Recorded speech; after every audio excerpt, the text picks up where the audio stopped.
Dans ce contexte de crise sanitaire, les contrôles sur les routes et en mer se poursuivent en ce dernier jour de week-end. Et ils continueront encore plusieurs semaines. 200 policiers et gendarmes sont mobilisés dans le cadre de l'opération Week-end Bleu, un dispositif renforcé pour quadriller les principaux itinéraires empruntés par les Martiniquais et vérifier le respect des mesures de confinement, la règle des 10 km autour du domicile, le principe de plage dynamique.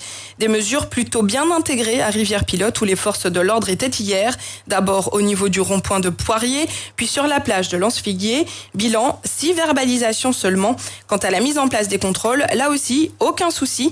Écoutez ces réactions recueillies sur place par Maëva Joseph Boniface. Je trouve que c'est extraordinaire, c'est parfait. On aurait dû avoir déjà commencé ça depuis longtemps et on aurait probablement, en tout cas, limité le nombre de cas. Il y a trop de dérives, il y a trop de n'importe quoi sur la plage. On est en vacances ici, on est à côté, mais c'était bondé de monde. Non, les gens viennent pas se baigner, ils viennent se coucher sur la plage. Non, en tout cas, je dis merci à la gendarmerie, merci aux autorités, parce qu'on avait besoin de freiner un petit peu, se laisser aller. Oui, on arrive à faire du chiffre toujours, que nos activités sont plutôt des activités individuelles ou en tout cas à moins de 6 personnes. Après, qu'ils se durcissent la mesure, vu l'ampleur que ça prend, je trouve ça plus ou moins normal en fait. On va pas continuer dans cette situation-là, sinon on va jamais s'en sortir. Après, en tant que commerçant, je vais pas vous mentir, c'est toujours un coup dur quoi, de se dire les personnes vont plus trop venir à la plage ou vont se méfier ou quoi, mais la santé passe avant tout. Donc. Après une semaine de boulot assez stressante, je profite avec mon fils, histoire de l'emmener à la plage 2 heures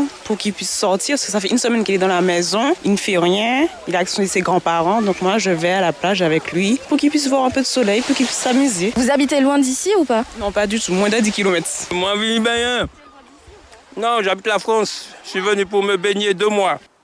Voilà pour ces réactions recueillies à Rivière-Pilote par Maëva Joseph Boniface et le maire de Rivière-Pilote, Jean-François Bonnol, a fait le déplacement pour constater lui aussi la situation.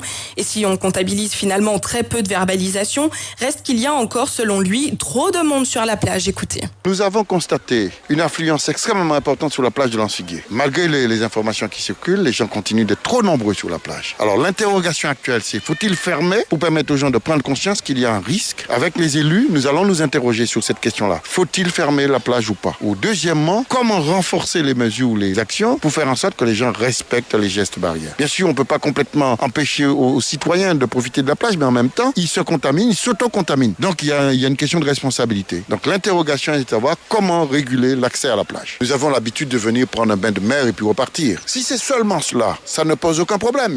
On prend son bain de mer, on nage. Vous avez des personnes qui viennent et qui s'installent à la plage. Des groupes qui font de la musique, qui s'installent. Donc, vous avez forcément une situation de cluster qui se crée parce que les gens ne savent pas eux-mêmes parfois s'ils sont contaminés ou pas. Donc, il y a des mesures qui vont être prises parce qu'il faut se protéger.